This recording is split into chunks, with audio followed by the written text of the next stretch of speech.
the golden calf, which the world adores and desires, in which is handled the most rare and incomparable wonder of nature, in transmuting metals, vis-à-vis how the entire substance of lead was in one moment transmuted in gold obrison, with an exceeding small particle of the true philosophic stone.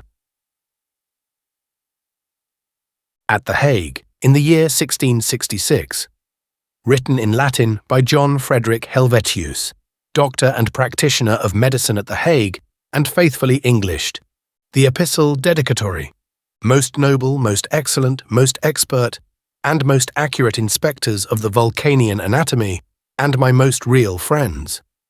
Although I neither was willing nor able to be wanting to my honoured friends, yet would not divulge and bring to light the verity of the spagyric art, but by this most precious and miraculous arcanum, which I not only saw with these eyes, but taking a little of the transmutatory powder, I myself also transmuted an impure mass of lead volatile in the fire into fixed gold, constantly sustaining every examen of fire, in such wise as henceforth it can no more be suspected by any man, no, not by those who unto this day have persuaded themselves and others that this arcanum is given to no man, but contrarily we were fully and indubitably persuaded that in things of nature the mercury of philosophers is primo material, and is like a fountain overflowing with wonderful effects, and those escaping every acuteness and light of human reprehensible reason, as shall be evidenced in this my little work, which I was willing to dedicate and consecrate to you, my primary patrons, as to most prudent masters and defenders. Yet in the meanwhile, I pray consider that I have not writ to the end I would teach anyone, that art, which I myself know not, but only that I might recite the true process of this arcanum. For what can more confirm and patronize verity than the true light of truth itself?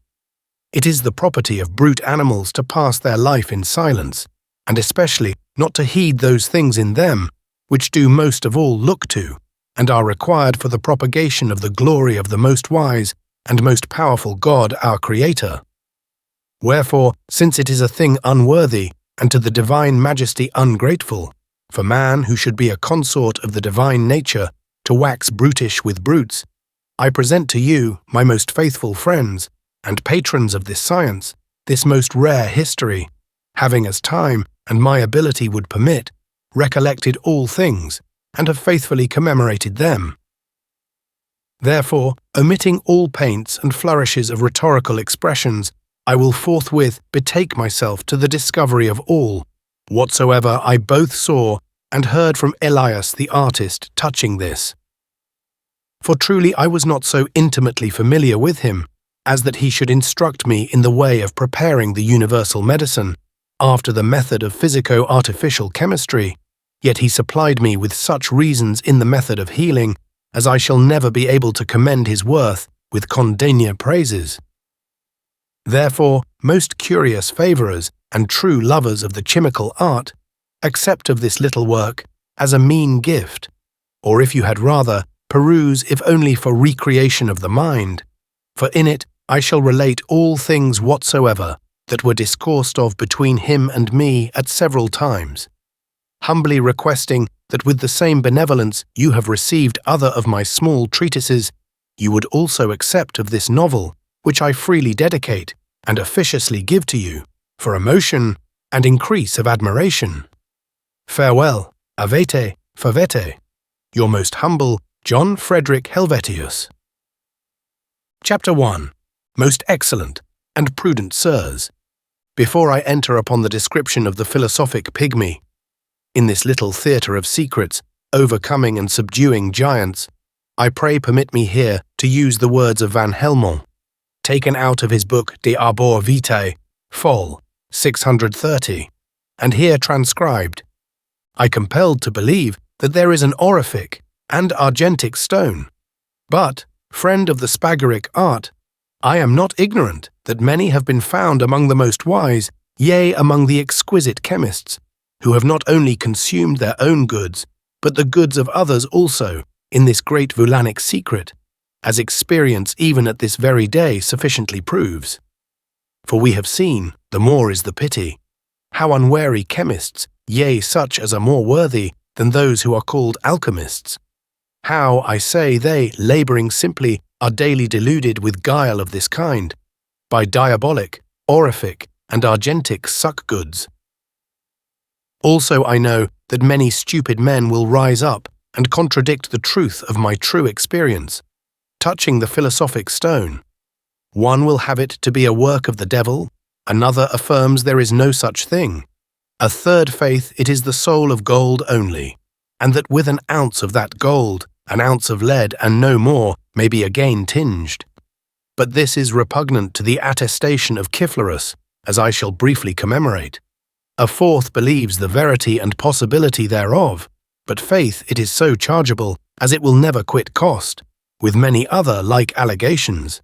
Yet I wonder not at this, for according to this saying, quorum rationem non intelligimus, miramur, quevero pernoscere volupe est, rimamur. What we cannot attain to, we admire, but what to know is pleasing, do desire.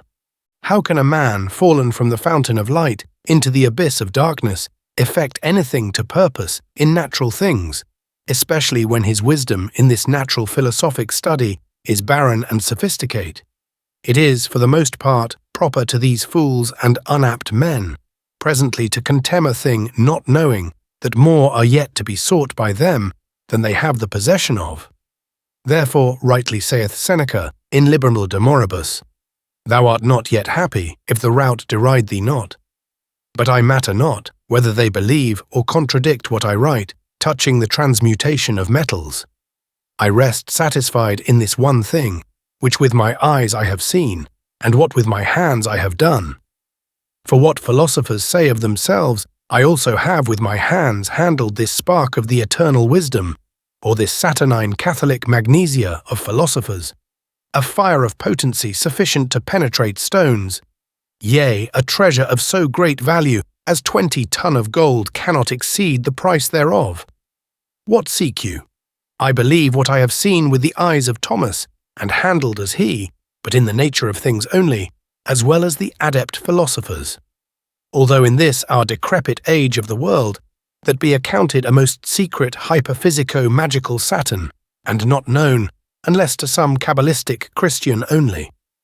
We judge him the most happy of all physicians, who hath the knowledge of this pleasant medicinal potion of our Mercury, or of the medicine of the son of our Aesculapius resisting the force of death, against which there is no panacea otherwise produced in gardens. Moreover, the most wise God doth not reveal his gifts of Solomon promiscuously to all mortals. They indeed seem strange to them when they behold a creature from the occult magnetic potency incited in itself, deduced into art by its own like.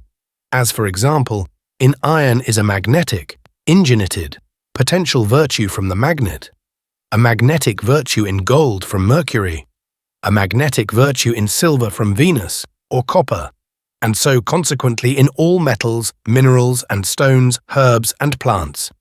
Moreover, I may properly query which of the wisest philosophers is so sage as to be able to comprehend with the acuteness of his own most dexterous ingeny, with what obumbrical the imaginative tinging, venomons, or monstrous faculty of any pregnant woman completes its work in one moment, if it be deduced into art by some external object.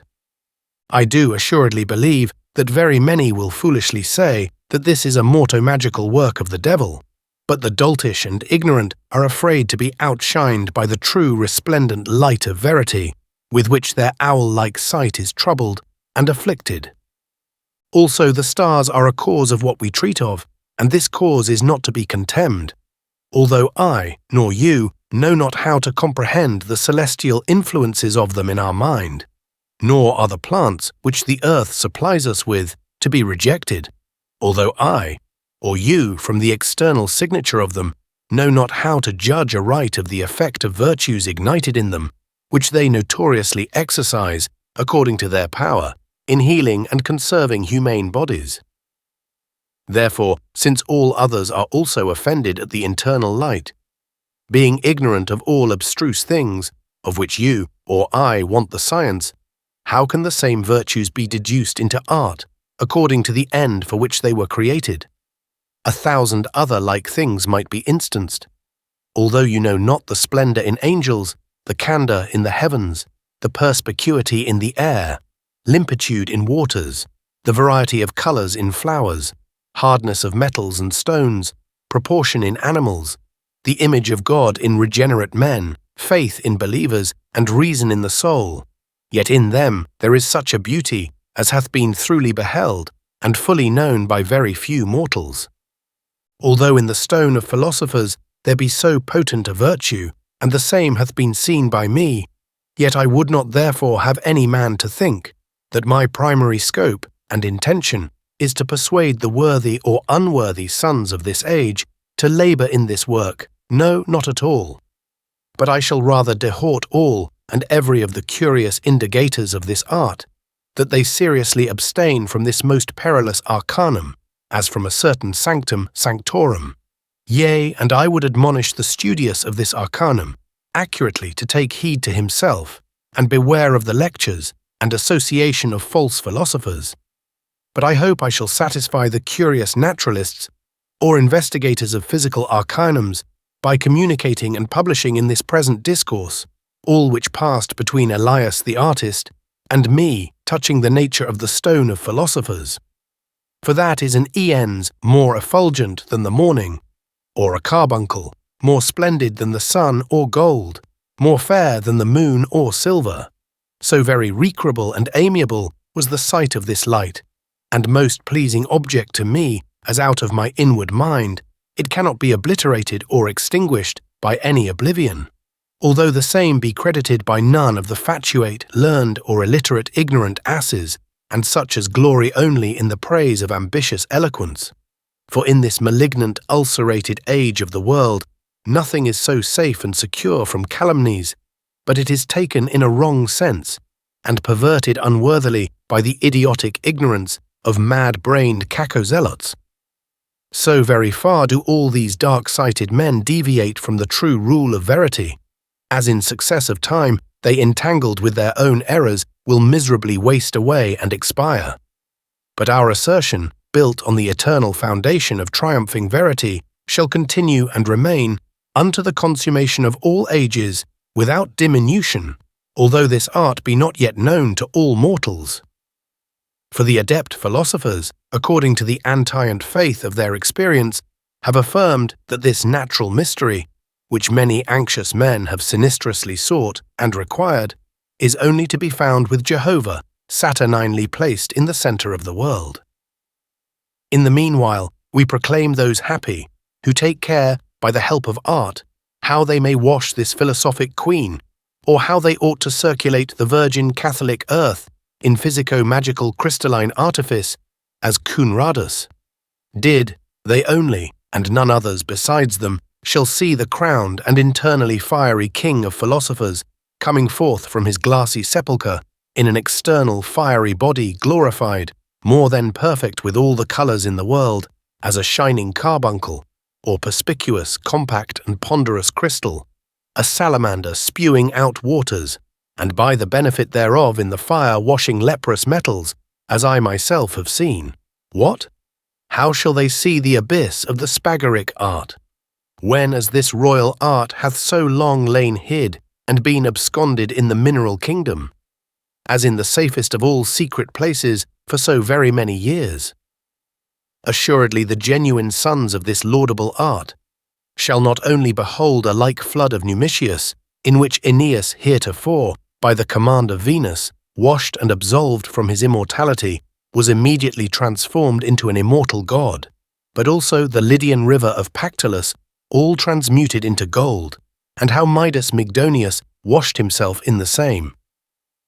Likewise, those candid rivals of this art shall, in a serious order, behold the bathing place of naked Diana, the fountain of Narcissus, and Scylla walking in the sea, without garments, by reason of the most fervent rays of Sol, partly also the blood of Pyramus and Thisbe, of itself collected, by the help of which white mulberries are tinged into red, partly also the blood of Adonis, by the descending goddess Venus, transformed into a rose of anemona, partly. Likewise the blood of Ajax, from which arose that most beautiful flower, the violet.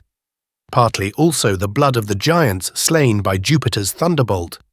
Partly also the shed tears of Althea, when she put off her golden vestments, and partly the drops, which fell from the decocted water of Medea, by which green things immediately sprang out of the earth.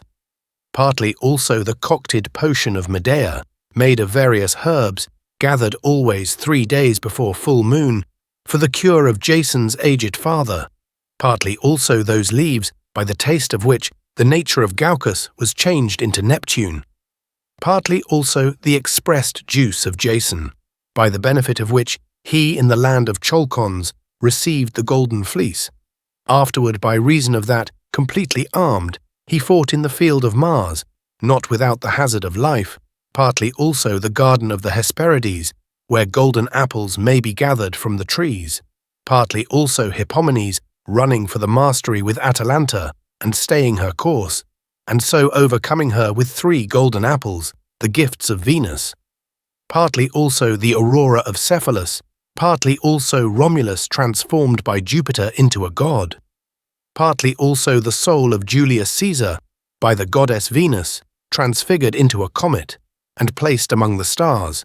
Partly also Python, Juno's serpent, arising out of the putrid earth, after Deucalion's flood, made hot by the rays of the sun. Partly also the fire, with which Medea kindled 7 lights. Partly also the moon, inflamed by the burning of Phaeton. Partly also the withered olive branch, a new, flourishing and bearing fruit, yea, becoming a new and tender olive tree. Partly also Arcadia, where Jupiter was wont to walk. Partly also the habitation of Pluto, at the gate whereof lay the 3-headed Cerberus, and also partly that mountain, where Hercules burned all his members, received from the mother, upon wood, but the parts of the father remained fixed and incombustible in fire, and nothing of his life was destroyed, but he, at length, was transmuted into a god. Likewise, we will not forget those Germans, the sons of true philosophers, who entered into a country house, at length transformed into a temple, whose covering was made of pure gold.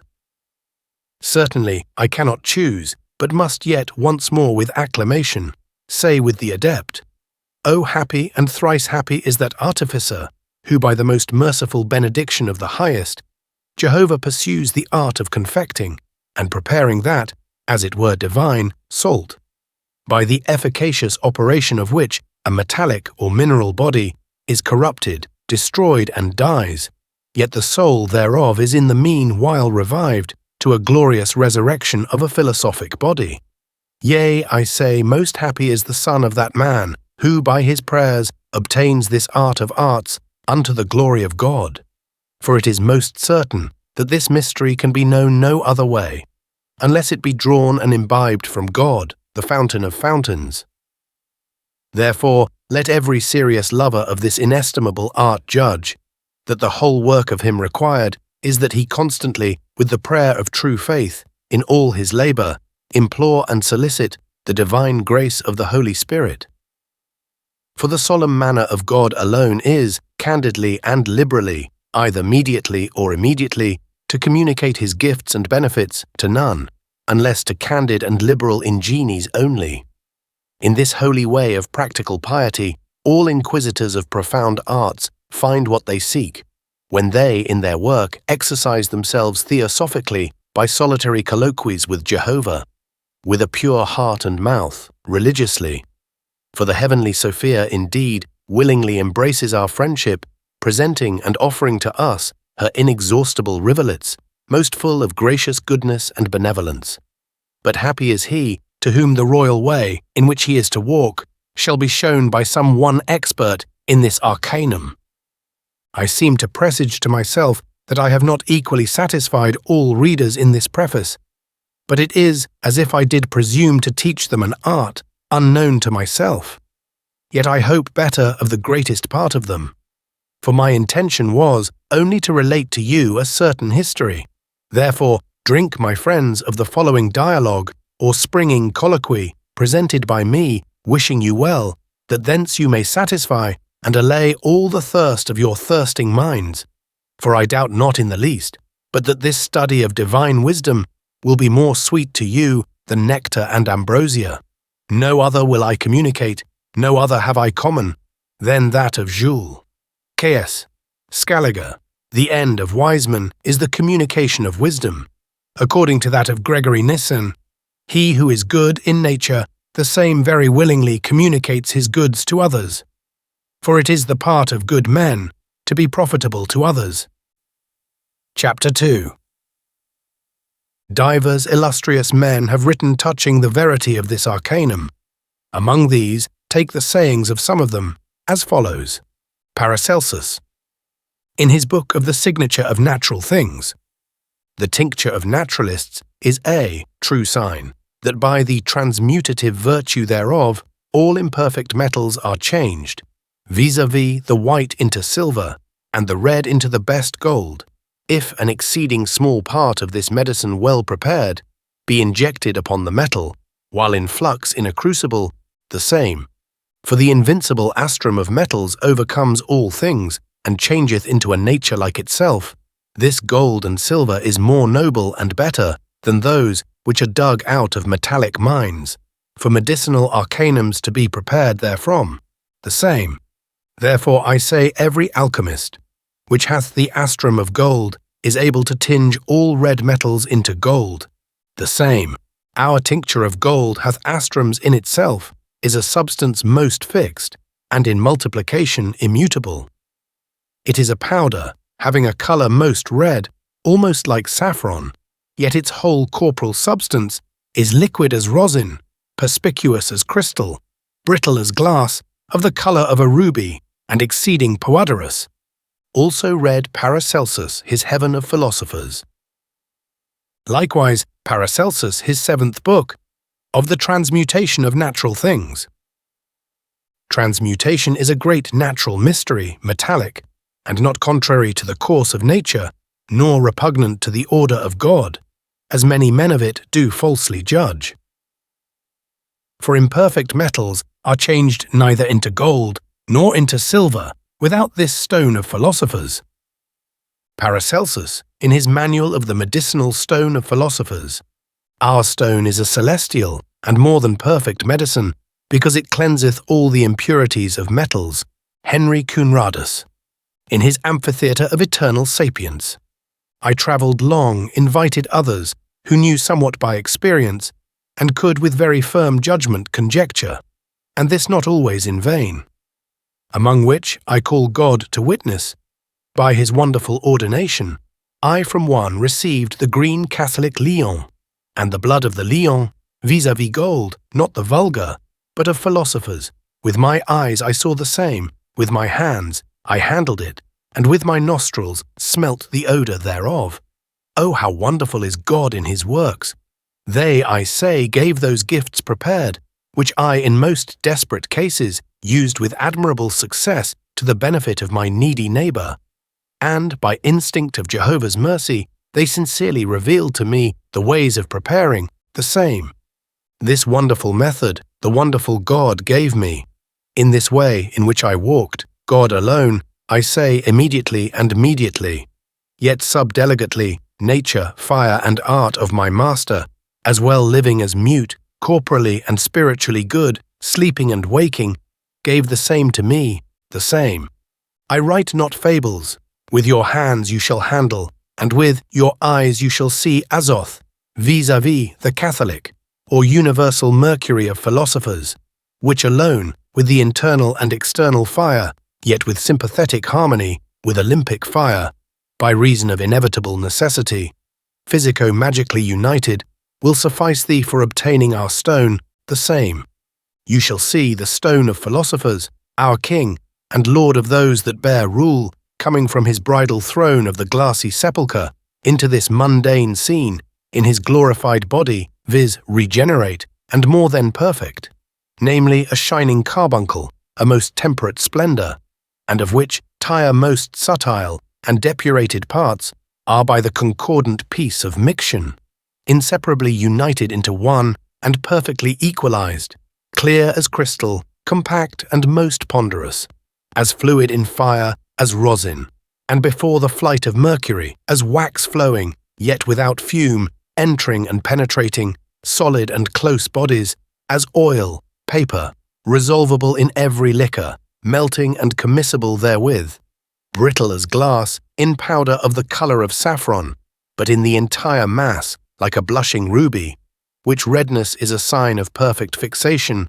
and fixed perfection, permanently colouring or tinging, in all examines whatsoever, even of sulphur adurtive, and in trials of corroding waters, and in the most vehement persecution of fire, fixed always during and unburnable, permanent as the salamander, the same. The stone of philosophers in the greater world is in the parts thereof fermented. By reason of the ferment, it transforms itself into whatsoever it will. Hence you may learn the reason why philosophers on their Azoth imposed the name of mercury, which adheres to bodies. The same.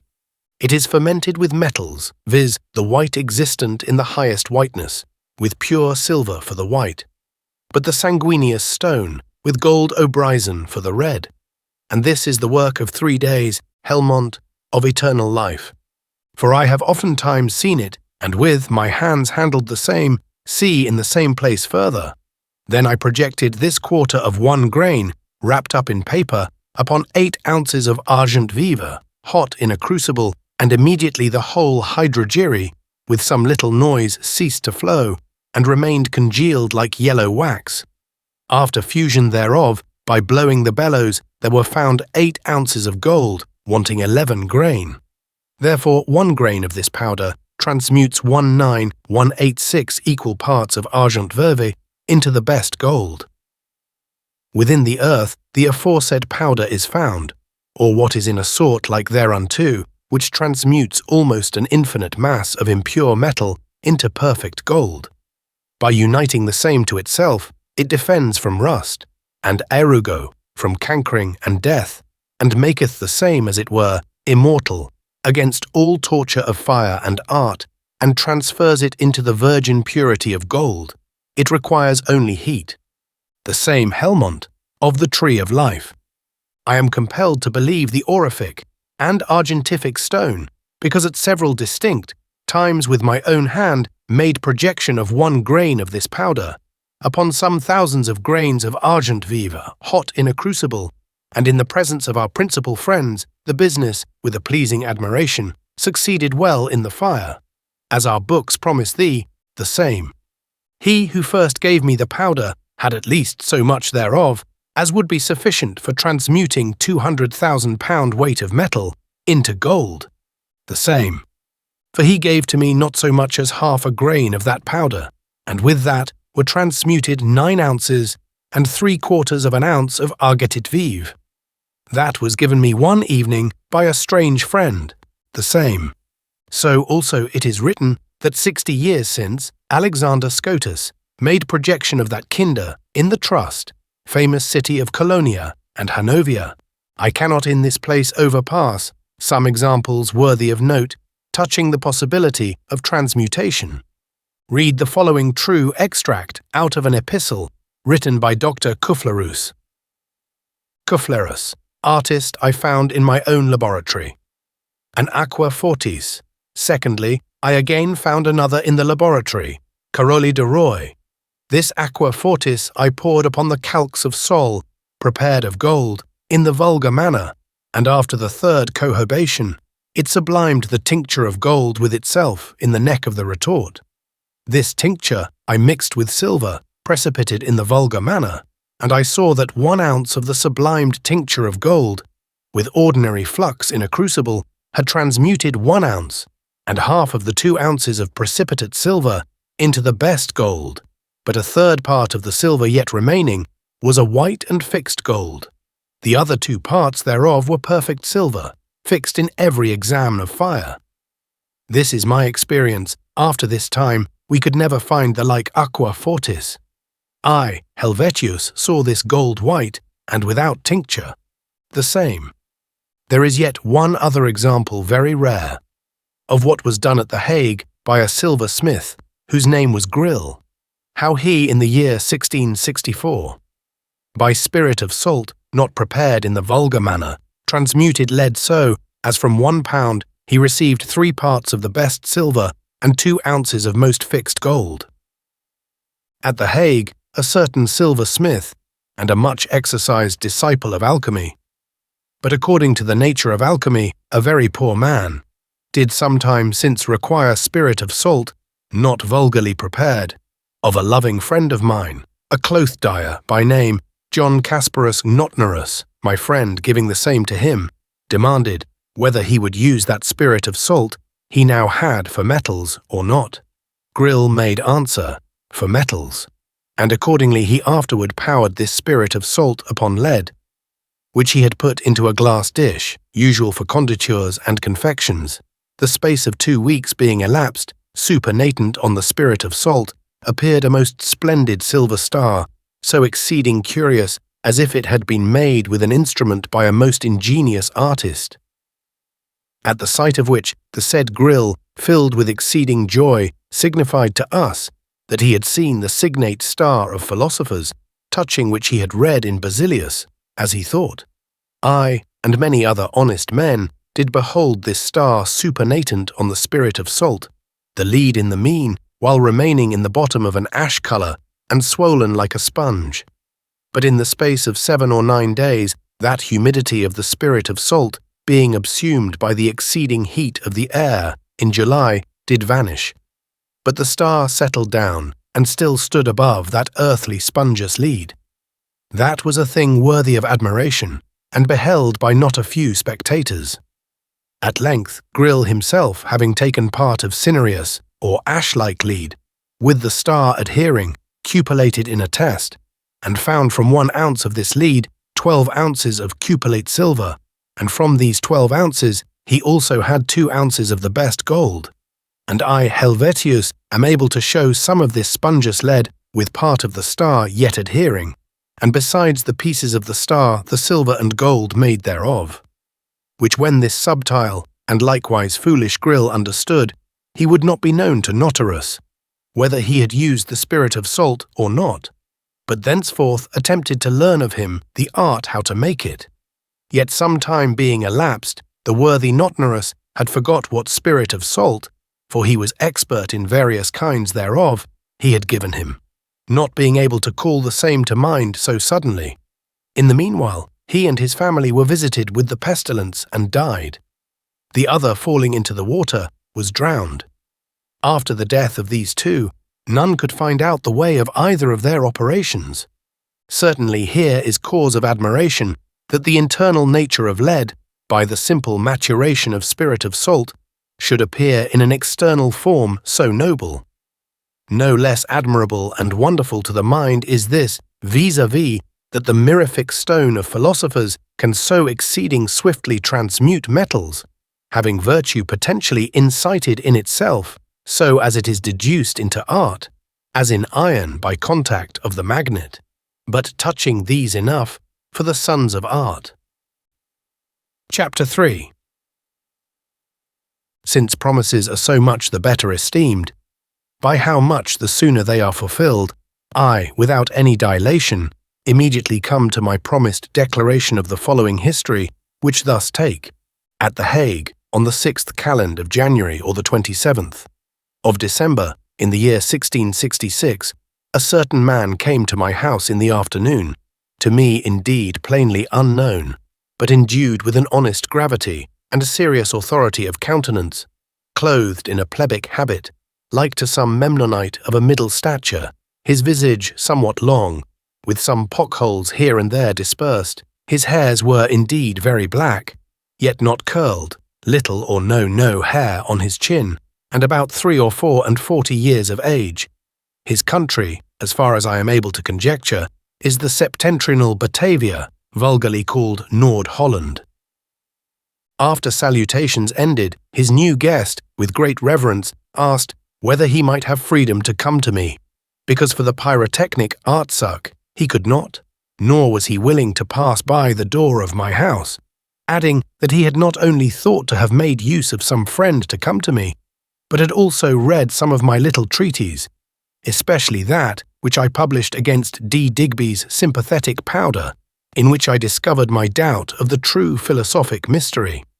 Therefore, this occasion being taken, he asked me whether I could believe that place was given to such a mystery in the things of nature, by the benefit of which a physician might be able to cure all diseases universally, unless the sick already had a defect either of the lungs, or liver, or of any like noble member. To which I answered, such a remedy is exceeding necessary for a physician, but no man knows what and how great are the secrets yet hidden in nature. Nor did I ever, in all my life, see such an adept man, although I have read and perused many things touching the verity of this thing, or art, in the writings of philosophers. I also inquired of him whether he, speaking of the universal medicine, were not a physician. But he, answering by denial, professed that he was no other than a melter of orichalcum, and that in the flower of his years he had known many things, from his friend, rare to the sight, and especially the way of extracting medicinal arcanums by the force of fire, and that for this very cause he was a lover of this so noble science of medicine. Moreover, long after other discourses touching experiments in metals made by the violence of fire, Elias the artist spake to me thus: Do not you know the highest secret, when it is offered to your sight, vis-a-vis the stone of philosophers, you having read in the writings of many chemists, most excellent, touching the substance, colour, and strange effect of the same?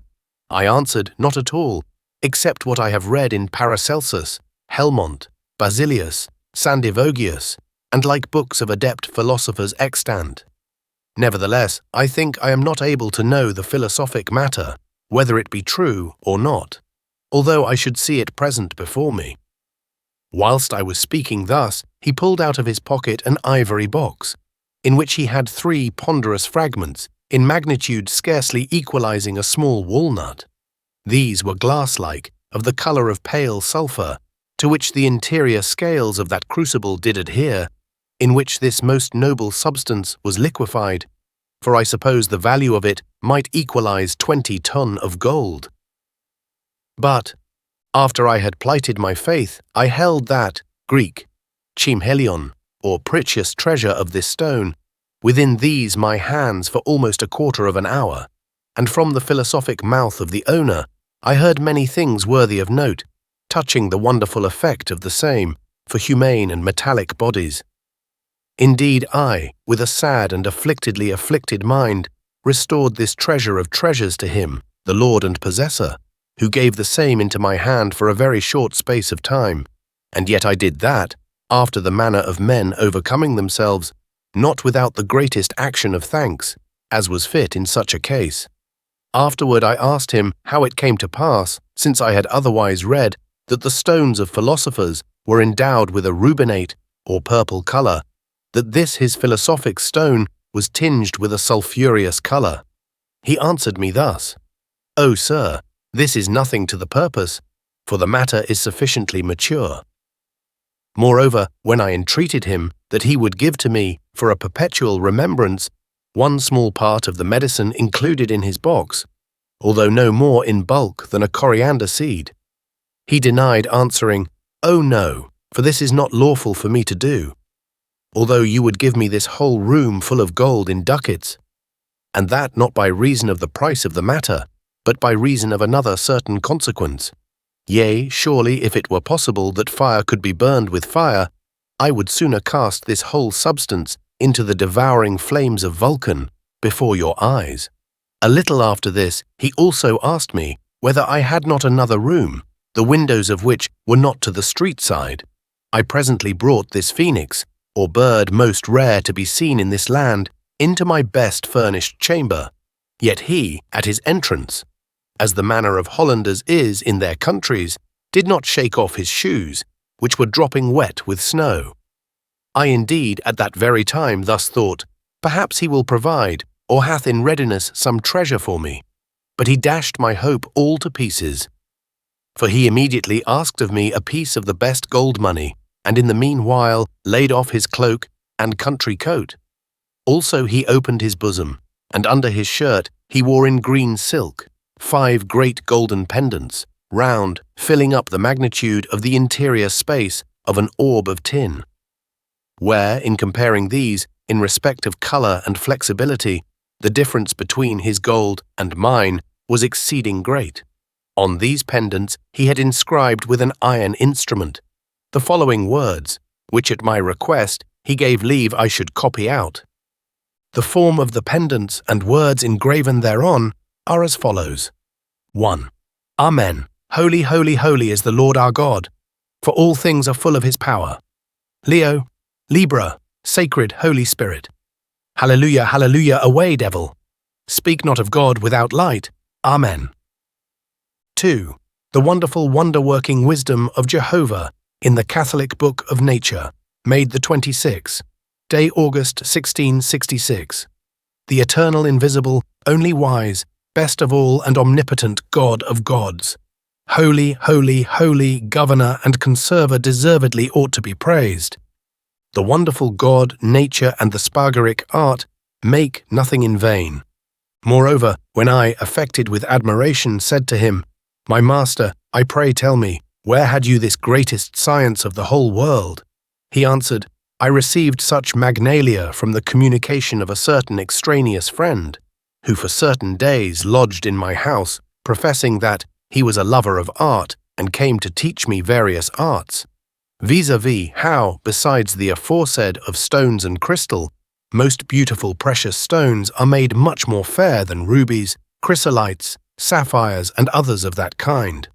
Also, how to prepare a crocus martyr in a quarter of an hour, of which one only dose infallibly heals a pestilential dysentery.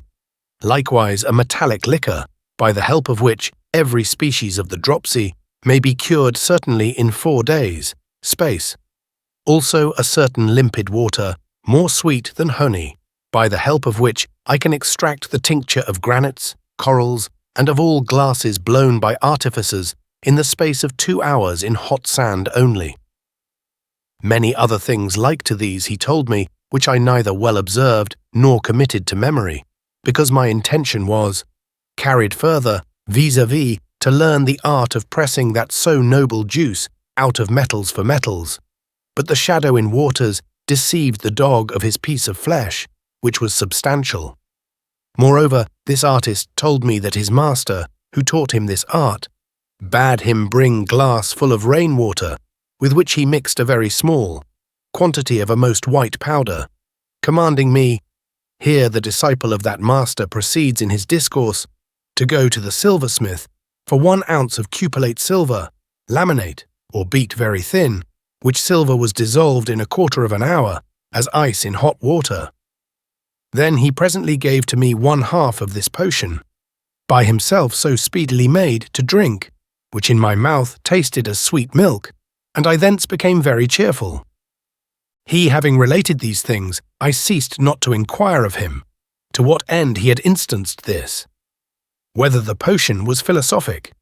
To this he answered, You must not be so curious.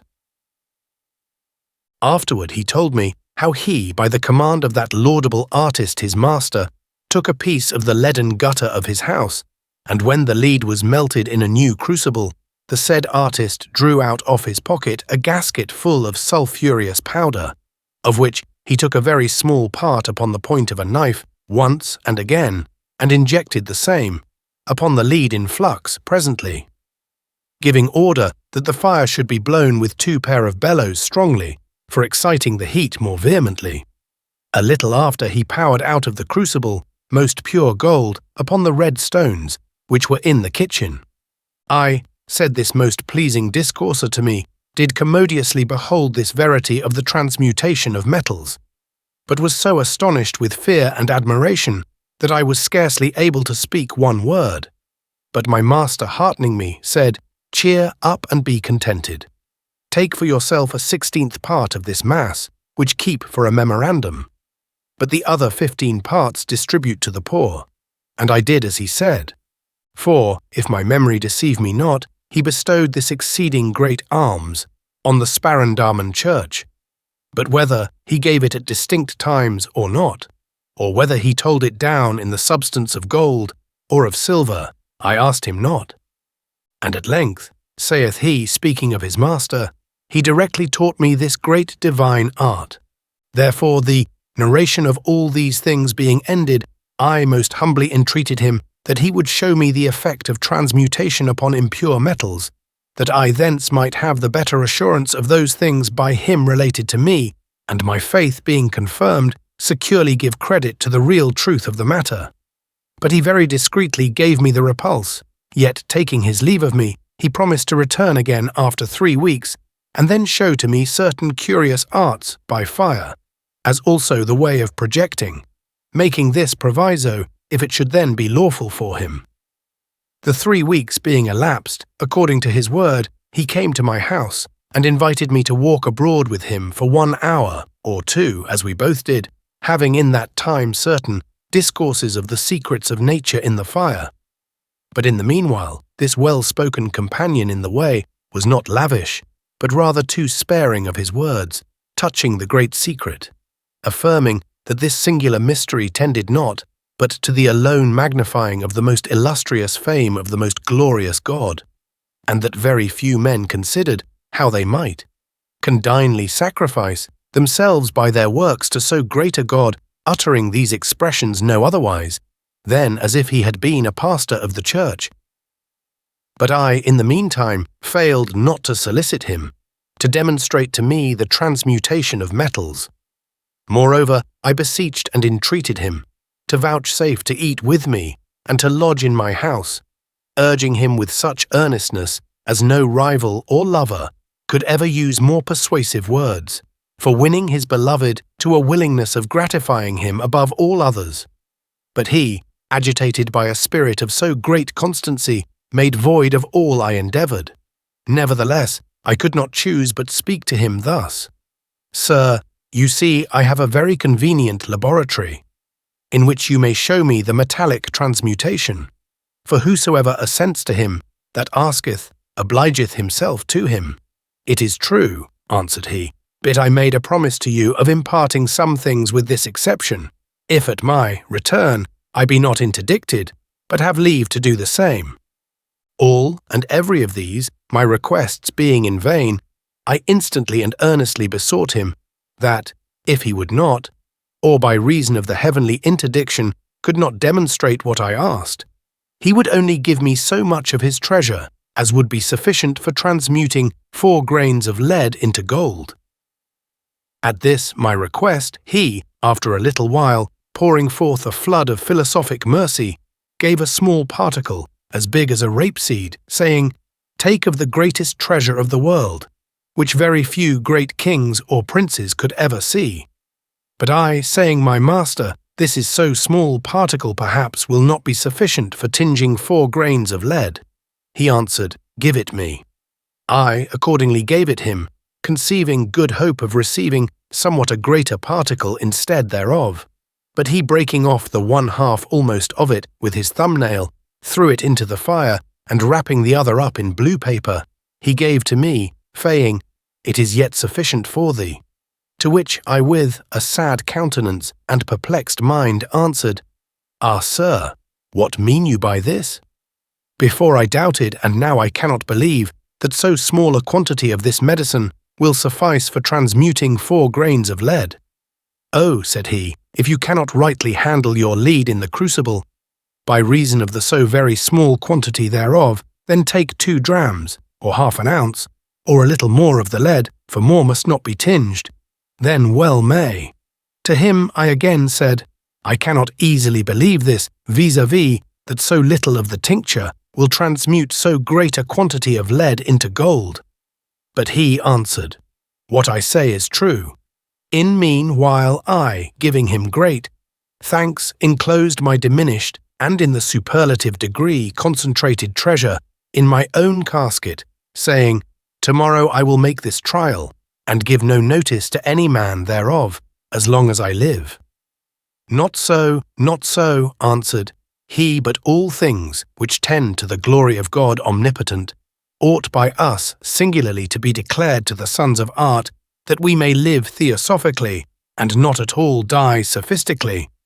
Then I confessed to him, that when held the mass of his medicine, in that short space of time, I attempted to raise something there, from with my fingernail, but I got no more than a certain invisible atom, and when I had cleansed my nail, and had injected the collected matter, wrapped in paper, upon lead in flux, I could see no transmutation of it into gold, but almost the whole mass of lead vanished into air, and the remaining substance was transmuted into a glassy earth. At the hearing of this, he smiling said, "You could more dexterously play the thief than apply the tincture. I wonder that you, so expert in the fire, do no better understand the fuming nature of lead. For if you had wrapped your theft in yellow wax, that it might have been conserved from the fume of lead, then it would so have penetrated into the lead as to have transmuted the same into gold. But now a sympathetic operation was performed in fume, and so the medicine permixed with the fume flew away. For all gold, silver, tin, mercury, and like metals are corrupted by lead vapours, and likewise converted to a brittle glass." While he was thus speaking, I showed him my crucible, who, viewing the remaining substance, perceived a most beautiful saffron-coloured tincture, adhering to the sides of the crucible, and said, "Tomorrow at 9 of the clock I will return, and show you how your medicine must be used to transmute lead into gold." In which promise of him I rested secure, yet, in the meanwhile, I again and again requested information of him, whether this philosophic work required great charges in the preparing, and a very long time. "O my friend," answered he, "you very accurately affect to know all things, yet I will open this to you. The charge is not great, nor is the time long. But as touching the matter of which our arcanum is made, I would have you to know, there are only 2 metals and minerals of which it is prepared, and because the sulphur of philosophers is more abundant in these minerals, therefore it is made of them."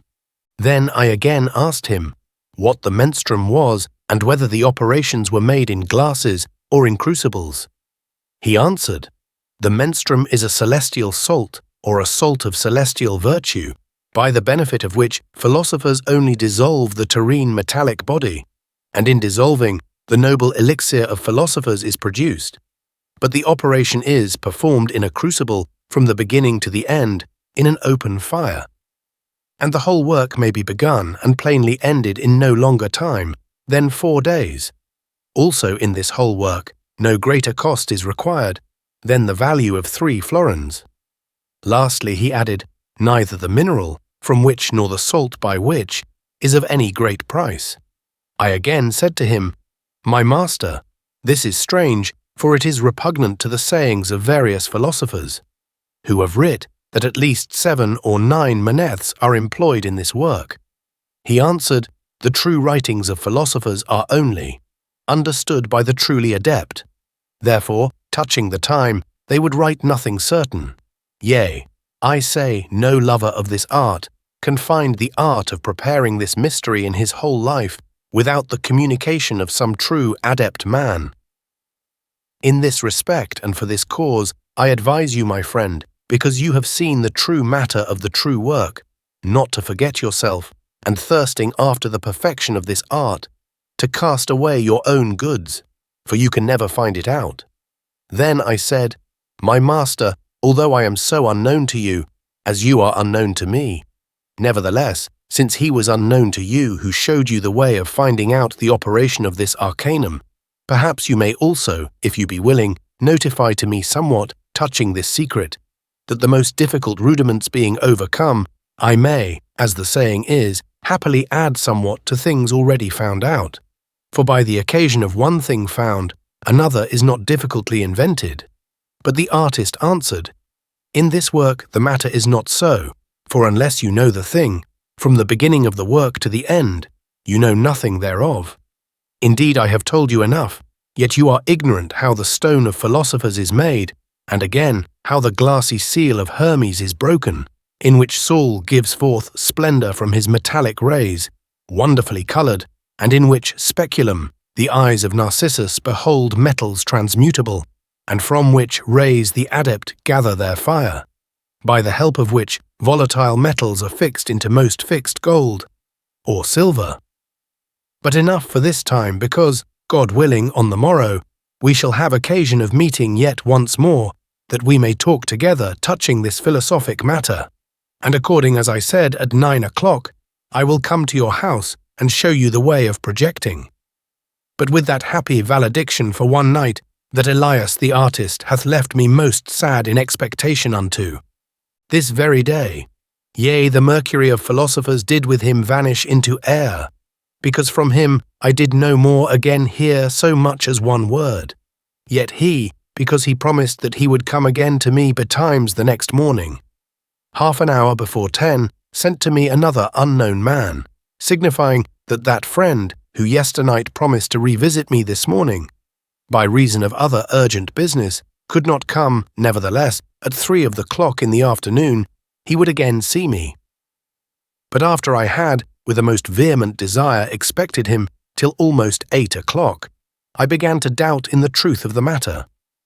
Besides, my wife also, a very curious searcher in the art of that laudable man, came to me, troubling me by reason of the philosophic art, cited in that aforesaid severe and honest man, saying, Go to, let us try, I pray thee, the verity of the work, according to what that man said. For otherwise I certainly shall not sleep all this night. But I answered, I pray let us defer it till tomorrow. Perhaps the man will come then. Nevertheless, when I had ordered my son to kindle the fire, these thoughts arose in me, that man indeed, otherwise in his discourses so divine, is now found the first time guilty of a lie. A second time, when I would make experiment of my stolen matter hid under my nail, but to no purpose, because the lead was not transmuted into gold. Lastly, a third time, he gave me so very little of the matter, for tinging so great a mass of lead, that he almost drove me to desperation. Notwithstanding these thoughts, I commanded yellow wax to be brought, wherein to wrap the matter, and finding lead, I cut off half an ounce, or 6 drachmas. My wife wrapped the matter of the stone in the wax, and when the lead was in flux, she cast in that little mass, which, with hissing and flatuosity, so performed its operation in the crucible well closed, as in 1/4 of an hour the whole mass of lead was transmuted into the best gold. Certainly, had I lived in the age of Ovid, I could not have believed any metamorphosis more rare than this of the chemical art, but if I could behold things with the 100 eyes of Argus, I should scarcely see any work of nature more admirable, for this lead, mixed with the stone of the wise, and in the fire melted, demonstrated to us a most beautiful colour. Yea, I say, it was most green. But when I poured it out into a cone or fusery cup, it received a colour like blood, and when it waxed cold, shined with the colour of the best gold. I, and all who were present with me, being amazed, made what haste we could with the aurificate lead, even before it was through cold, to a goldsmith, who after a precious examine judged it to be gold most excellent, and that in the whole world better could not be found, withal adding that for every ounce of such gold he would give 50 florins.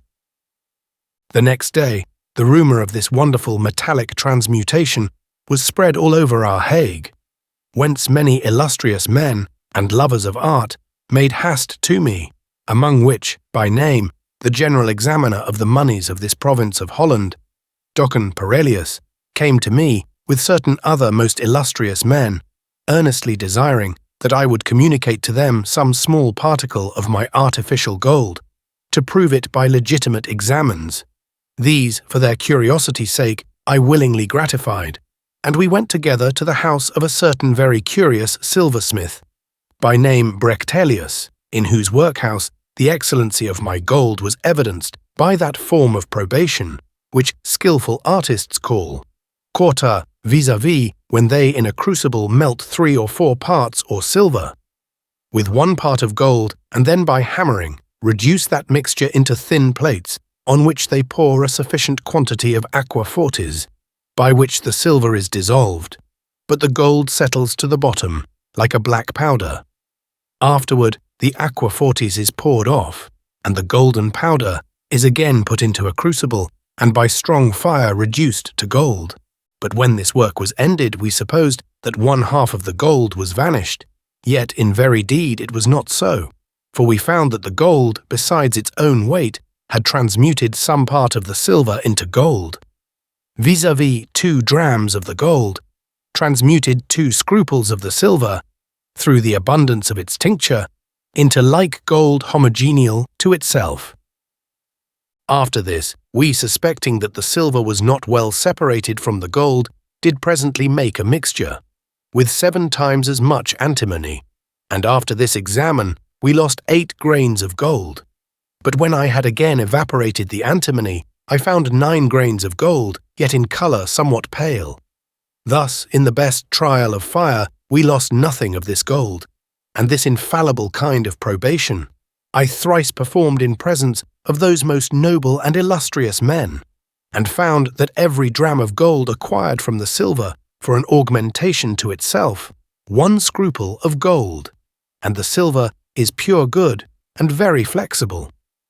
So according to this, the 5 drams of gold attracted to itself from the silver 5 scruples, and that I may together and at once comprise all that remains to be said, the whole weight that that laudable powder, in quantity so exceeding small, did transmute, was 6 drams, and 2 scruples of a more vile metal into gold, in such wise fixed, as it was able perseveringly to sustain the most intense torture of fire. Behold, thus have I exactly, from first to last, commemorated this history. The gold I indeed have, but where or in what land or country? Elias the artist is at this day hospited. I am wholly ignorant, for he told me his purpose was to abide in his own country no longer than this summer, that after he would travel into Asia and visit the Holy Land. Let the most wise King of heaven, under the shadow of whose divine wings he hath hitherto lain hid, by his administratory angels accompany him in his intended journey, and prosper it so as he living to a great age may with his inestimable talent greatly succour the whole republic of Christians, and after this life gloriously behold, and take of the prepared inheritance of life eternal. Amen. Chapter 4. Therefore now to complete my promise, I will forthwith betake myself to the dialogue or colloque between Elias the artist and me the physician. Elias the artist. God save you, Master Helvetius. If I may not be too troublesome, I desire to have the freedom of discoursing with you for a little time, because I have heard that you are a curious indagator of natural things. For I have perused your books, and among them, especially that whole treatise which you write against the effect of Sir Kenelm Digby's sympathetic powder, where it is gloried that the same can at distance cure all wounds. Assuredly, I am incredibly delighted in those things, which are beheld in this speculum, whether sympathetic or antipathetic, naturally implanted in creatures. For the inexhausted treasures of the divine light and deity, no less abundantly than liberally granted to us, may best of all be known from all the creatures, which are produced either under the ethereal heaven, or in the belly of the earth, or in the womb of the sea, to the end that by their potentially incited virtues they should restore health to the mortal body of men. Helvetius the physician. O sir, the presence of such a new guest shall never be troublesome to me, but rather I receive you as one of my best friends. For philosophic discourse, touching the secrets cf. Nature, is the only recreation of my mind. Also it is such convenient salutiferous nutriment, as no man can be worthy to taste of, before he shall be rightly disposed for that banquet. Enter, I pray, friend, into the house. Artist. Indeed, sir, here, as it seems to me, you have a complete Vulcanian shop, and perhaps all these things spagyrically and exactly drawn from the mineral kingdom. But I pray, to what end so many medicaments?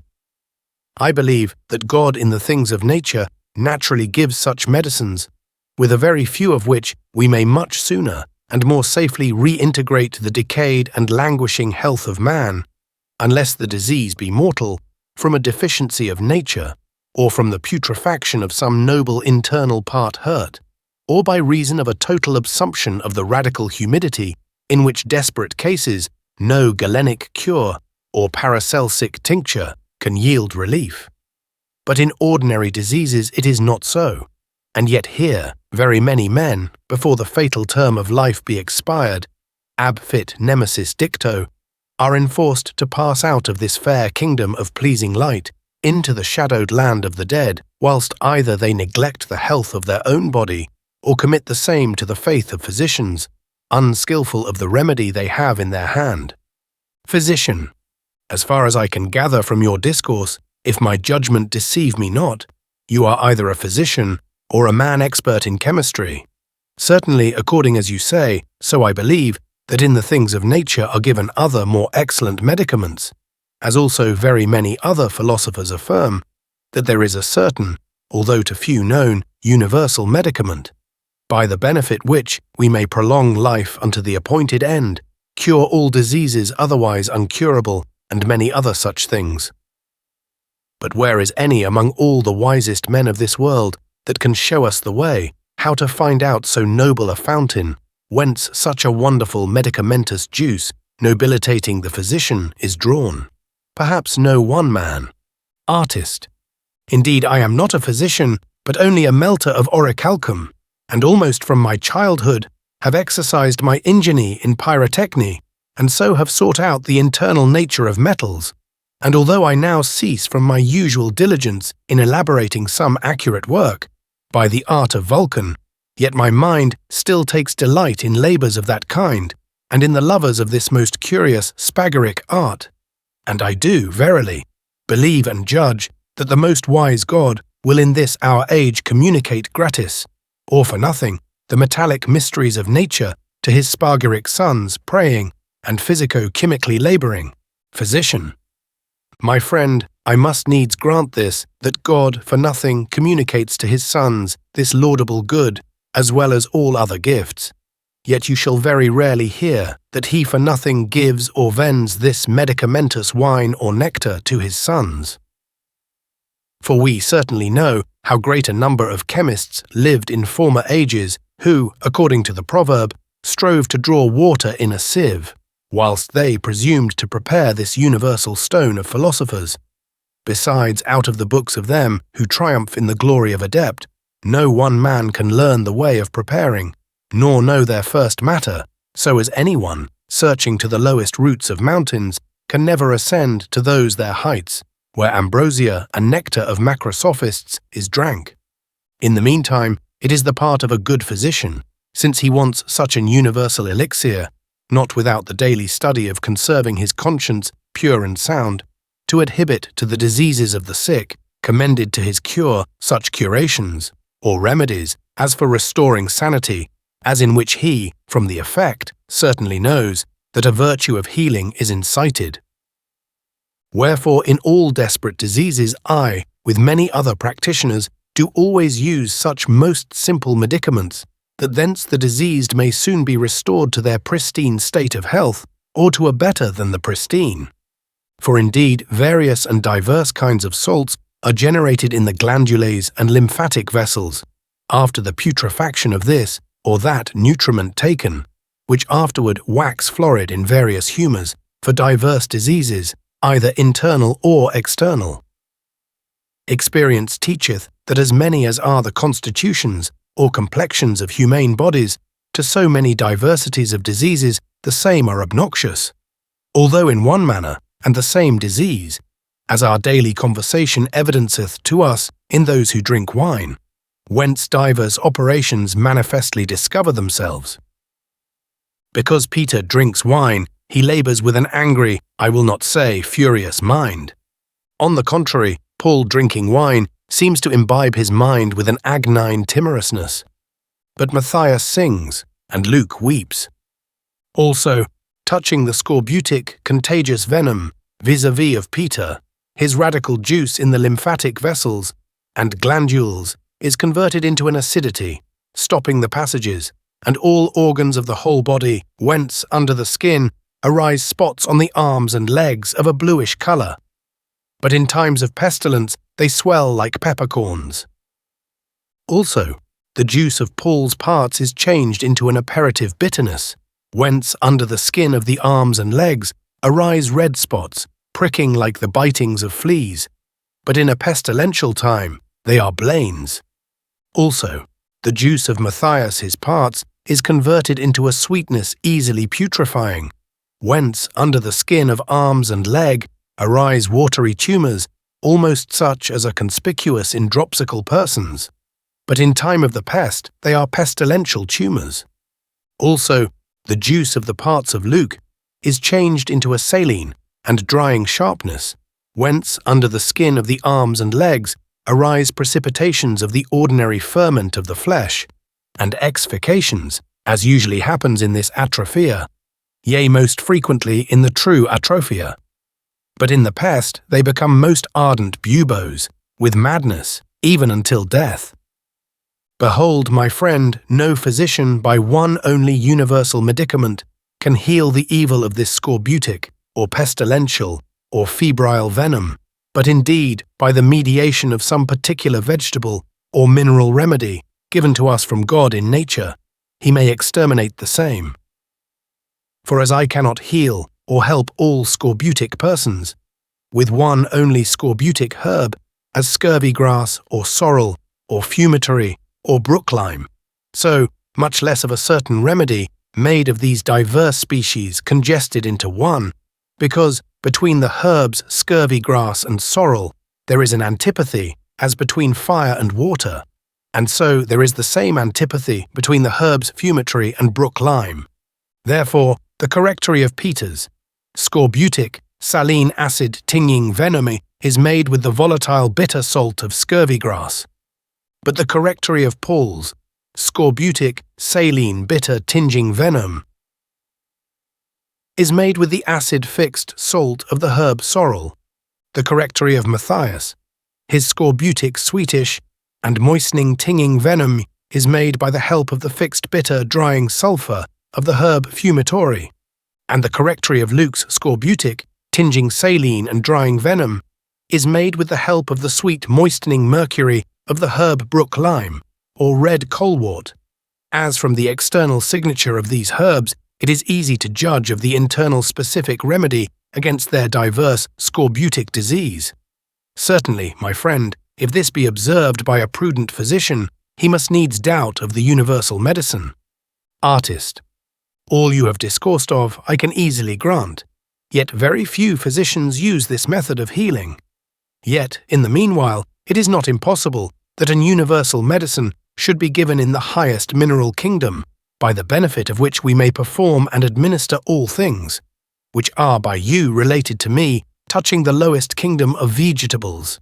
But the most wise God, for several weighty reasons, hath not on all philosophers promiscuously conferred this most magnificent charisma of supereminent science, but hath revealed it only to a very few, according as all the adept with one mouth confess and say, the science is true, and the verity thereof not to be doubted. Physician. Sir, besides the above commemorated, there are also other observations, strenuously refuting the operation on an universal medicine, partly in respect of the age and strength of man, partly by reason of the sex and other circumstances, whilst a difference is to be made between the tender and the robust, whether from nature or from education, or between the male and female, or between a young man and a virgin, or between the beginning, middle, or end of diseases, or it is to be understood whether a disease be inveterate, or the sick be lately invaded, or lastly, whether the ferment be promoted in this disease, or be precipitated in another. Effervescency is made either in the stomach or in the intestines. Assuredly there are many contradictions of the wonderful effect of the universal medicine, for the greatest part of rational physicians want the perspicacy of Thomas Didymus in their fingers. Artist. Indeed, sir, you have philosophized rightly, and well, yea, orthodoxly, against the universal medicament, according to that notorious and far-spread proverb, as many heads, so many senses. For as sweet-sounding music delights not the ears of every Midas, nor doth the same history related please all historians, nor of bread and wine, of the same taste, is there a like relish in all palates. so also the judgments of skillful men do strangely differ, touching the wonderful effect of this universal medicine on humane and metallic bodies. For this universal medicine, in its way of operating, vastly differs from a particular medicine, which may in some sense be called universal, as the herb scurvy grass, curing every scorbutic marked with blue spots, or sorrel, healing every scurvy, noted with red spots, or brook lime, healing an atrophia of that kind, or fumitory remedying tumours of that kind, and that especially with such physicians, with whom the observation you before recited is of any esteem. Moreover, there is an exceeding great difference between the universal medicine of philosophers, refreshing the vital spirits, and between a particular medicament of prolatory curation, with which is corrected the venom of humours, vis-a-vis such as boils up against nature, in this man acid, in that man the bitter is predominant, in one what is saline, in another what is sharp, grow potent. But if these corrupt humours be not without all delay presently expelled out of the body, by the ordinary emunctories of nature, either by the belly, or by urine of the bladder, or by the sweat through the pores, or by the spittle of the mouth, or by the nostrils, assuredly the corruption of one becomes the generation of another, vis-a-vis of a disease. For from every spark, if we do not timely extinguish it, an exceeding great burning will arise. Also, if there be a defect of the vital spirits, it is impossible to effect this. Therefore, the only care of a conscientious physician should be how to deduce the motion of the vital spirits to a digestible natural heat, and that is best of all, and most securely performed by the operation of our universal medicament, by which they are found to be notably recreated. For as soon as this more than perfect medicine hath driven the morbific evil from the seat it occupies, then immediately it infuseth the lost sanity, and that only from the harmony or sympathy itself, which the vital spirits and this medicine have mutually in themselves. Wherefore it, by the adept, is called the mystery of nature and the defensive of old age against all diseases, which I say even in a most pestilent season, most full of contagious diseases everywhere raging, makes of man a salamander, bearing such epidemical plagues of heaven displeased, until the utmost term of his life be expired. Physician, as far as I, beloved friend, can understand, this medicine makes not for the emendation of depraved humours, but is chiefly conducent for the recreation of the vital spirits. Besides, among practical chemists, this secret is taught, vis-a-vis that by the spairic art it may be commonstrated how the pure should be separated from the impure, and by the same how the immature are rendered mature, and how the bitter are corrected into sourish, and the sourish into sweet, and the sharp into gentle, and the gentle into sharp, and the acid into sweet, and the sweet into acid. Also this laudable medicine of philosophers, according to my understanding, cannot prolong life beyond the term prefixed from above, but only preserve from the effect of all venomous or otherwise mortiferous diseases. And so it is certainly true, as is commonly believed, that the prolongation of humane life depends on the will of the omnipotent God only. But omitting these, I would here ask this one question: whether by the use of this universal medicine the pristine nature of man may be converted into new, so as a slothful man may degenerate into a diligent or stirring man, and a man who before was by nature melancholy and sad, afterward became jovial, cheerful, and full of joy, or like alterations, reformations, permutations, or vicissitudes happen in the nature of man, artist? Not at all, sir, for so great power was never conferred on any medicament that it could change the nature of man. Wine inebriating, taken by diverse individual men, in him who is drunk, changeth not his nature, but only provokes, and deduceth into act, what is naturally and potentially in him, but before was as it were dead. Even so is the operation of the universal medicine, which by recreation of the vital spirits excites sanity, for a time only suppressed, because it was naturally in him before, even as the heat of the sun changeth not herbs or flowers, but only provokes the same, and from the proper potential nature of them deduceth them into act only. For a man of a melancholy temper is again raised up to exercise his own melancholy matters, and the jovial man, who was pleasant, is recreated in all his cheerful actions, and so consequently in all desperate diseases it is a present or most excellent preservative. Hence a man, presaging that some evil will befall him, will rather prevent than be prevented.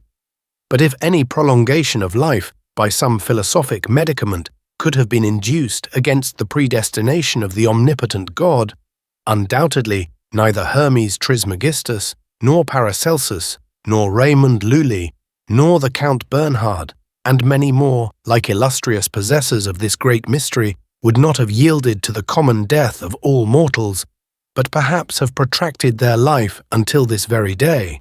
Therefore it would be the part of a fanatic and foolish man to affirm this, yea, of a most foolish man, to believe and assent to the same, touching any one medicament in the things of nature.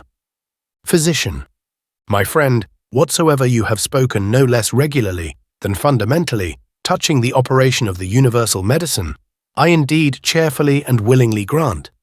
But as long as I am ignorant of preparing the same rightly, I do no other than attempt to carry my boat from a very small lake into the vast ocean, because it will certainly be driven back to the shore without any fruit.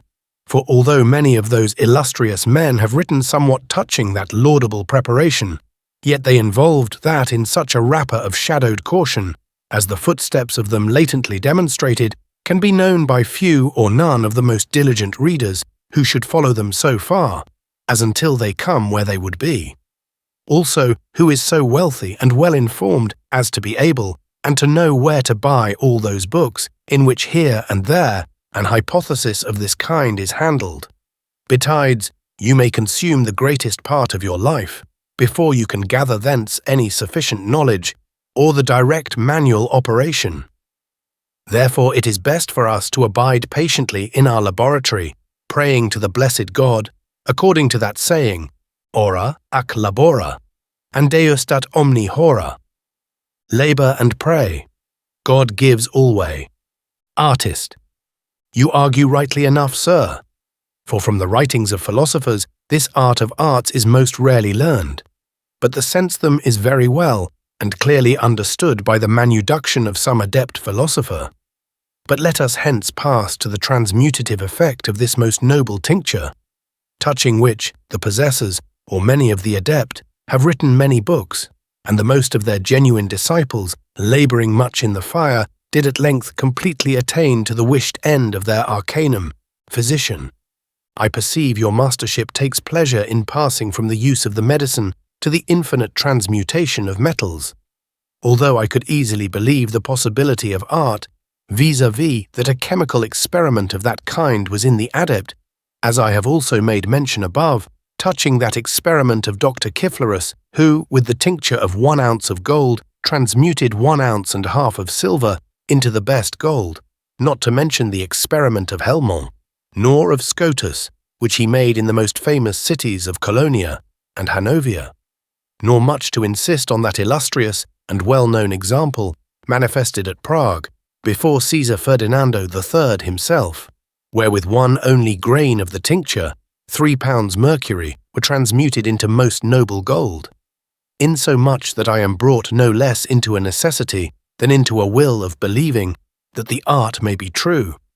Yet I cannot to this hour sufficiently receive it without some doubt, because with these my eyes I never in all my life saw the man who was the true possessor thereof. Artist. Sir, you say true?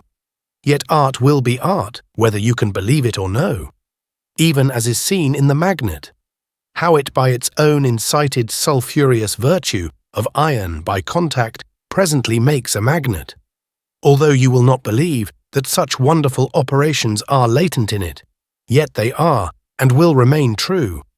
So also you should judge of the stone of philosophers, in which is all that the wise seek. And because the clouded writings of them can be understood and explained but by very few, it is to be desired earnestly by all, and with the hands it must be endeavoured, that someone general epitomen of the whole art may so be made, as in a very short space of time, and without much labour, all things necessary may be gathered, by the help of which a most easy transition to real authors might be effected. Now, since you have presented some few examples by which you endeavour to assert the confirmed possibility of the matter, I myself will here show to you the true matter of secret philosophers. Behold it, look well upon it. Physician. So, my master, is this sulphureous and yellow glassy substance the very philosophic matter? And are you yourself the possessor of this science? I am ready to believe you do but jest with me. I pray, sir, tell me the truth, whether it be really so or not. Artist. Yes, matter doctor, you now have within your hand the most precious treasure in the world. For this is the true stone of philosophers, than which no man ever had a better, nor shall have any other. And I myself did elaborate the composition from beginning to end. If you have another convenient chamber, I will show you metal transmuted into gold, by such a stone as this, when I had brought him into another chamber. Behold, said he, these 5 pendants were by the benefit of this philosophic tincture prepared of Saturn or lead, which I wear for a perpetual remembrance of my master. But I suppose you, having perused many writings of the adept, seeing the substance and nature of this stone, will very sufficiently know the true matter, or rightly understand the same. Physician. I understand by yourself that you had a master, from whom you rather learned your art than acquired the same by your proper labour and invention. And although I now have seen that substance, which you affirm to be the true tincture of philosophers, as also those 5 pendants, nevertheless I am still left ignorant, and in doubt whether it be true or no. Therefore, I earnestly again and again request of you to confer on me only so small a part of that matter, as will suffice to transmute only 4 grains of lead into gold, that you may this way remove from me all scruple or doubt, and render me so much the more certain of the verity of the matter. Give me but the magnitude of 1 grain only, or of a coriander seed, that thence a specimen or probation may be exhibited either in some desperate disease or in a metallic transmutation. Artist. I do confess that a certain man of good condition, to me wholly unknown, by demonstrating taught me, first, the possibility of transmutation, secondly, the way of preparing also, and this is that infallible art, touching which you have no reason to doubt. But whereas you request that I should give you 1 small part of my treasure, that is no wise lawful for me to do, although you would give as a recompense so many ducats, as this whole room, from the bottom to the top, would contain, and that not by reason of the estimation of the matter, because it is of small price, but for another weighty reason in respect of which, if it were possible, that fire could be consumed by fire, I would at this time rather cast this whole mass into the devouring flames before your eyes. Wherefore, in the meanwhile, I admonish you not to be so eager in coveting this so great science. For you have this day seen more in my possession than many kings and princes could ever behold, although they eagerly desired to see the same. Besides, I think of coming to you again after 3 weeks, then I will show to you certain excellent arts and manuductions in the chemical science. Also, if it shall then be lawful for me to show you the way of transmutation, I will truly satisfy your curiosity therein. In the meanwhile, I bid you farewell, withal admonishing that you take heed to yourself, and meddle not with such a great and profound labour least. You miserably lose both your fame and substance in the ashes, like some other covetous inquisitors, of the same most noble art. Physician. Now what shall I do, my master? If it happen that by reason of your philosophic oath, confirmed by that small draught of silver dissolved in rainwater, it shall not be lawful for you to give me that requested exceeding small part of the tincture so wonderful, you cannot be ignorant that I, according to your suspicion, am in mind anxious and earnestly desirous of tasting of this so noble science. Yea, I do verily think, if Adam himself, the first patriarch of the world, who was once driven out of paradise for eating the apple of either wisdom, were yet living in this our age, he would not forbear again the taste of this golden apple from the garden of Atlantis.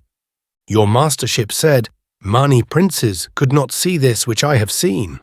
I indeed have seen the matter, of which you give so rare a testimony, but in the meanwhile I have not beheld the transmutative effect. Only I give credit to your words.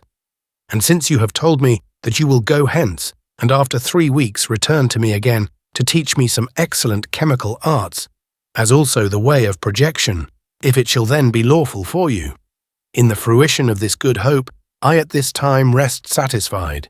In the meantime, giving you hearty thanks for your exceeding great friendship showed to me already, and for your singular care and faithful admonition, that I should not in chemical labours consume both my goods and reputation. I assuredly have never yet made trial of so great and high things, nor ever will I attempt the me, unless yourself will first gratis, and from the pure benevolence of friendship demonstrate to me the way and manner of preparing. Yet I shall admire the verity of art and please myself with the remembrance of the friendship you have showed me, because you, who have revealed this to me, are an adept philosopher. But if any king or prince, or any great man or men should know that you are the possessor of this art, and therefore, which God forbid, should lay hold of you, and attempt by tortures to bring you to a discovery, would you reveal this art to them? Artist. I have not showed the stone of philosophers to any man, except to one aged man, and to yourself. To both of you I have revealed that I am the possessor, but henceforth no man must ever see or hear such a thing. And although any king or prince should, which God I hope will not permit, cast me into prison, I would not, after the manner of circumforanean physicians, or mountebanks, or vagabond impostors, or of poor alchemists, directly or indirectly discover the art to them, but would rather suffer myself to be most cruelly racked, tortured, or tormented with burning fire, until my life expire. Physician. Good friend, are there not authors which, touching the verity of this art, write more plainly than all the number of them which concerning it utter words so obscure as perhaps they themselves did not understand unless they inhabited the commentaries and annotations of evident paraphrasists?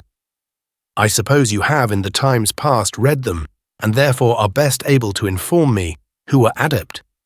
Artist. Master Doctor, I indeed read not, nor have I read many books. Yet among those I have read, I find no authors more curious than Sandivogius, especially in that book, which is entituled Cosmopolita, in Dutch, Borger de Wereld. Also Brother Basilius, in his 12 Keys. As to Sandivogius, this author you may peruse, until I return as I said. For in his obscure words the truth is latent, even as our tincture of philosophers is both included and retruded in external minerals and metallic bodies. Physician. Sir, I give you thanks for this so great friendship. I shall do according to your advice, and as to what you say touching the objects of the tincture, I easily assent to and grant, for I believe that the wonderful and efficacious essences of metals are hid under the external rinds and shells of bodies, although I find very few so well exercised and experienced in the fire who know how to uncase the kernel, according to the rule of art. Every external and robust substance of any animal, vegetable, or mineral is the body, like unto that terrestrial province, into which, as Isaac Holland hath prescribed, excellent essences spiritually enter. Wherefore it is needful that the sons of art should know how by some saline suitable ferment, grateful to the metallic nature, they may subdue, dissolve, separate, and concentrate, not only the magnetic metallic virtue of tinging, but also how they may multiply the same in its own philosophic, homogeneal golden, or silvery manner. For we see that the bodies of all creatures are not only easily destroyed, but thenceforth also the internals cease to live, and hasten to the dark shadowings, in which they were, before they, by the creation of God the Creator, were brought to light. But what man will discover to us this art in the metallic kingdom? Artist. You say well, and have rightly judged of the natural destruction of things, and if it shall be pleasing to the most merciful God, to deal graciously with you as he hath done with me, he, according to your good hope, will direct someone of the adept to demonstrate to you the way of destroying metals and of collecting the internal souls of them. But in the meanwhile, do you invoke the most wise God, to whose vigilant eyes I commend you, which are always open upon his sons, regenerated to him by Christ. Again farewell, and rest assured, I will be your friend. I must at this time go hence, but I hope to see you again in good health, ere it be long. Thus my new friend took his leave and went away, it leaving me, his friend, most sad for the space of 3 weeks, which being expired according to his word, he returned, and gave me the tincture, as you may learn by the above recited history. After this, that philosophic man of God went from me, and I never more saw him from that time unto to this very day, nor could I hear of him by any of the carriers or posts, or by any of my intimate acquaintance. Nevertheless, he left with me, as a spur, the acute memory of him reposted in my mind, as also the opinion of Paracelsus affirming, that by metals of metals and with metals, cleansed, spiritual, and first depurated from their feculency, are made metals, and the living gold and silver of philosophers, as well for humane as for metallic bodies. Wherefore if that guest, my friend of but little acquaintance, had exactly showed to me the way of preparing this celestial spiritual salt, by which, and with which, from corporeal and earthly substances, I might, as it were, in the matrix of them, collect the spiritual rays of sol or lunar, assuredly he from his own light would have enkindled in me so great a light, as I should have seen and understood how I ought in other corporeal metals, by sympathy to transmute the eternal soul of them so, as by the help thereof they had clarified, or transformed their own like body, either into gold or into silver, according to the disposition of the red seed, into a red body, or according to the nature of the white seed, into a white body. For Elias the artist affirmed to me that the chalybs of Sandivogius is that true mercurial metallic humidity, by the help of which, without any corrosive, the artist might, in an open fire and crucible, separate the fixed rays of sol or lunar from their own body, and thenceforth make them volatile and mercurial, for the dry philosophic tincture, as he demonstrated to me, and communicated somewhat relating to the transmutation of metals. Indeed, all men well skilled in the chemical science have a necessity of assenting to me in this, vis-a-vis, that pyrotechny is the mother and nurse of various noble sciences and arts, for they can easily judge from the colours of the chaos of metals in the fire what metallic body is therein. Even so daily in the bowels of the earth are procreated metals and perspicuous stones from a proper noble vaporous seed, from a spiritual tinging sulphureous seed, in their diverse saline matrixes.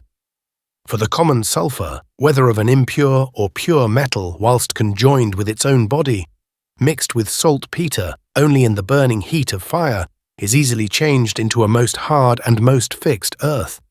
But this earth is thenceforth by the air easily changed into a most limpid water, and this water afterward, by a more strong fire, according to the nature of the metallic, pure or impure sulphur mixed is converted into glass, admirably well tinged with various colours. Almost in the very same manner, from the white of an egg is generated a chick by natural heat.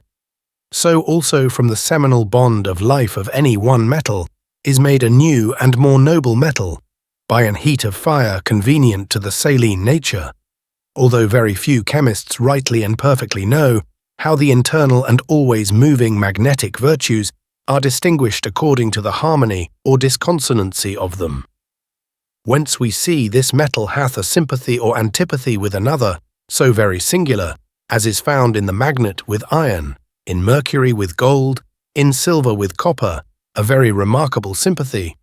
But on the contrary, there is a notable antipathy in lead against tin, in iron against gold, in antimony against silver, in lead against mercury. Infinite other like sympathetic and antipathetic. Annotations occur in the animal and vegetable kingdom, as you may read and find in various authors who have written of such curiosities, from the accurate and absolute knowledge of which the true philosophers and masters of nature had their beginning and esteem.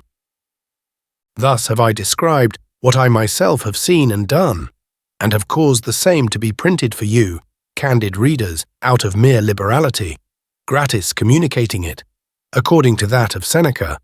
I desire in this to know somewhat, that I may teach others. Sicum hac exceptientiam transitione detur sapientia, ut illam inclusam tencam abjiciam. But if any man doubt of the real truth of this matter, let him only with a lively faith believe in his crucified Jesus, that in him he, by the strict way of regeneration, may become a new creature.